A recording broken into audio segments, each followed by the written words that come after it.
Lots coming up, but first, as this week is Neurodiversity Celebration Week, we are starting tonight by shining a spotlight on an issue facing people with ADHD.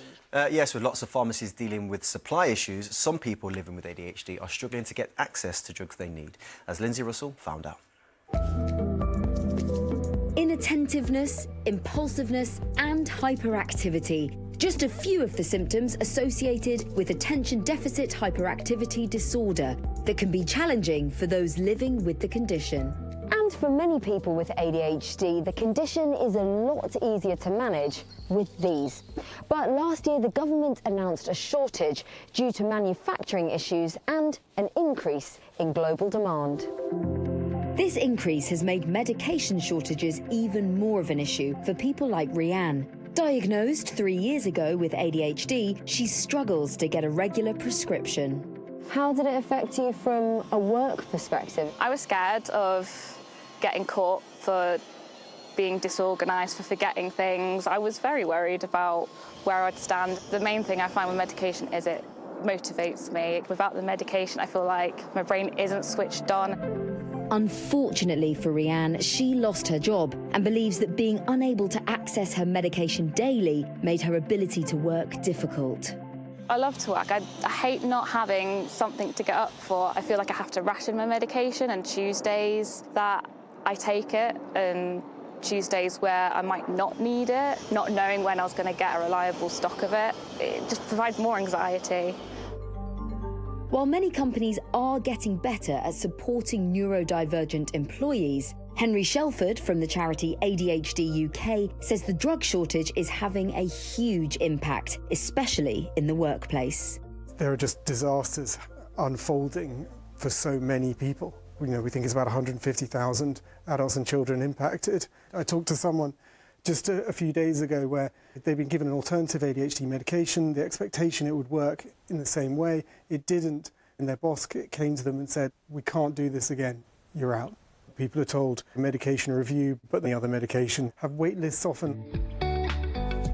For some, it's stopping them get on with their lives. Diagnosed in 2021 by a private psychiatrist, artist Will Belshar is still waiting for an NHS referral, as well as a potential prescription for medication.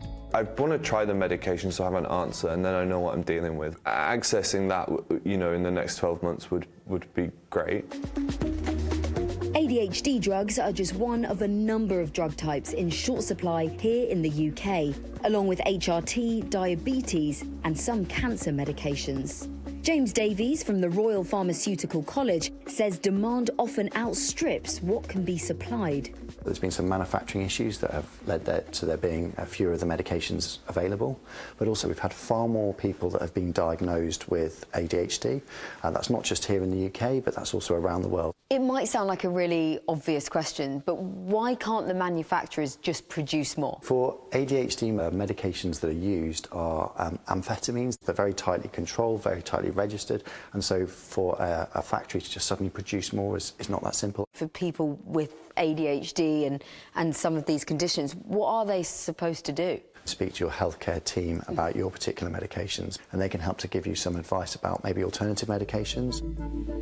The Department of Health and Social Care told us it had taken action to improve the supply of ADHD medication and was working with manufacturers to resolve remaining issues as soon as possible. And while patients across the UK eagerly await news about their medication, I've brought Rianne to meet Henry to get advice on what support is available to those who are struggling. Now I feel like getting the medication in the first place was such an uphill battle, and then to have it taken away has been so difficult. Is there any type of support you can recommend? I have felt very alone. We as a charity have between 30 and 50 support groups every month. You can talk there, meet people in the same situation, like-minded people, and learn from each other. And getting the right support after diagnosis is key. Hearing from Will and Rianne has made me aware just how important access to the right medication is for people with ADHD, not just for their health, but for the impact it has on their work and at home.